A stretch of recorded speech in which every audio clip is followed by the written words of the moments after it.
on these is just one of several prediction models that favor Trump, who also has the benefit of incumbency.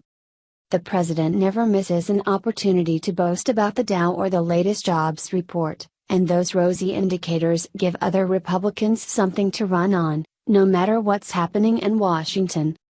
For folks running for Congress or Senate, it's something they can and will tout every single day, said Republican strategist Matt Gorman. So should Democrats worry? Yes, said Carville. Everything worries me. With Democrats in the midst of a presidential primary fight, there's widespread agreement among the candidates and their biggest allies that many Americans aren't feeling the benefits of a robust economy and that Trump can be defeated by highlighting those inequities. While liberal megacities are booming, Rust Belt swing states such as Pennsylvania, Michigan and Wisconsin have lost thousands of manufacturing jobs this year, after an earlier revival, due in part to trade disputes. And unemployment rates have begun to tick up a bit in dozens of battleground counties in the industrial Midwest. In Wisconsin's Marinette County, which Trump won by 34 points, the unemployment rate has climbed a full percentage point in the past year, though it's still low, historically. Stocks are up but so are costs. Democrats say rising health and child care costs, ballooning student debt and concerns about retirement savings have left many voters feeling anxious about the future, even while others are enjoying the growth of their 401k accounts. Half of Americans, 49%, worry about an immediate financial need, such as paying rent or bills, while another quarter of the population have no immediate needs but are concerned about long-term financial issues like retirement, paying for a child's education and health care costs, according to surveys taken by Gallup. Virtually every cost in the life of a middle-class family is up, and that dynamic is frankly one of the reasons why he won the last election, Senator Bob Casey, a Democrat who represents the key battleground state of Pennsylvania, said of Trump. There was a frustration that neither party was addressing that basic problem. Those issues predated Trump, but Democrats argue he not only failed to address them, but also made things worse by undermining the Affordable Care Act and squandering his biggest legislative opportunity on a tax cut that most Americans think helped the wealthy and not them.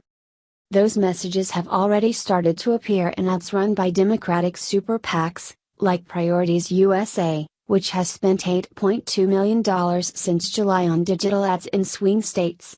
Presidential candidates also have highlighted rising costs and sluggish wage growth in speeches and ads.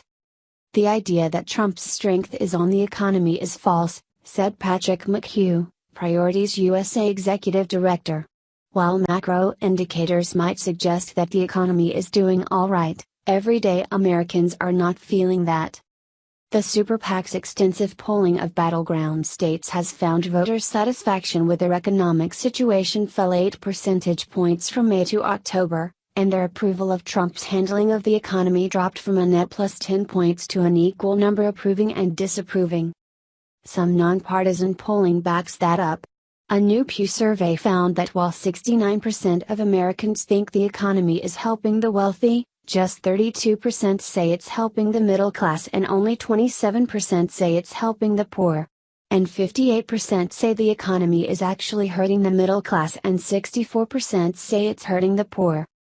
Overall, though, a slight majority of Americans, 52%, approve of Trump's handling of the economy, according to the last NBC News, Wall Street Journal poll, which is stronger than his overall approval rating. Of course, a lot could change in the next year. Resisting Trump's temperament.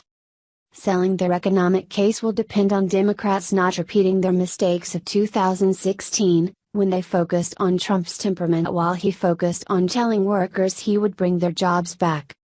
We took a big mirror and projected Trump's face on it and said to voters, look at how grotesque it is, look at how despicable it is. And we never really turned the mirrors around to focus on what's actually going on in people's communities, said Bradley Bycock, the president of the Democratic Super PAC American Bridge.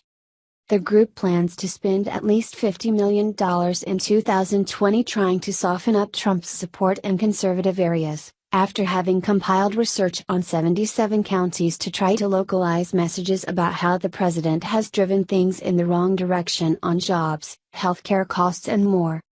Lee Saunders, the president of the American Federation of State, County, and Municipal Employees, a union that represents 1.4 million mainly public sector workers, said Democrats have gotten better at talking about bread and butter issues, but can't let impeachment take all the oxygen out of the room. If you look at the Democrats who are running for president right now, these folks have started talking about how working families are being left behind, he said. They want to hear how you're going to help them and benefit them on a day-to-day level. Democrats were cautious in criticizing the economy when Barack Obama was in the White House, but the 2020 presidential candidates have been relatively unified in dissecting the economy under Trump. Look beyond the daily headlines about the stock market and the unemployment rate, you'll see a grim, long-term picture of our economy, Senator Elizabeth Warren said in an economic speech Thursday in New Hampshire. Trump said he's going to take care of the forgotten man. He got elected and forgot them, former Vice President Joe Biden said in an interview with CNBC last week. Trump is saying, the economy is doing great, just look at the stock market. And a lot of folks around the country and around here in South Bend say, what about me? Mayor Pete Buttigieg told NBC News' Harry Smith. The Democratic National Committee and state parties plan to highlight what they call Trump's broken promises to help forgotten workers. For instance, in 2017 he traveled to Youngstown, Ohio, to assure voters he would revive the struggling manufacturing sector and keep open a nearby GM plant the automaker was threatening to close. Those jobs have left Ohio, they're all coming back. They're all coming back, Trump told a cheering crowd. Don't move. Don't sell your house. GM shuttered the plant this year. A recent Quinnipiac survey found nearly 6 in 10 Americans said they are better off financially now than they were in 2016, while a majority of Wisconsin voters, 53%, say they approve of the way Trump is handling the economy, according to a new poll from Marquette Law School, widely considered the best pollster in the state. In fact, Americans are so deeply polarized that even their view of the economy, not what they think should be done about it, but just their appraisal of how well it's working today, is tied to their partisan identity.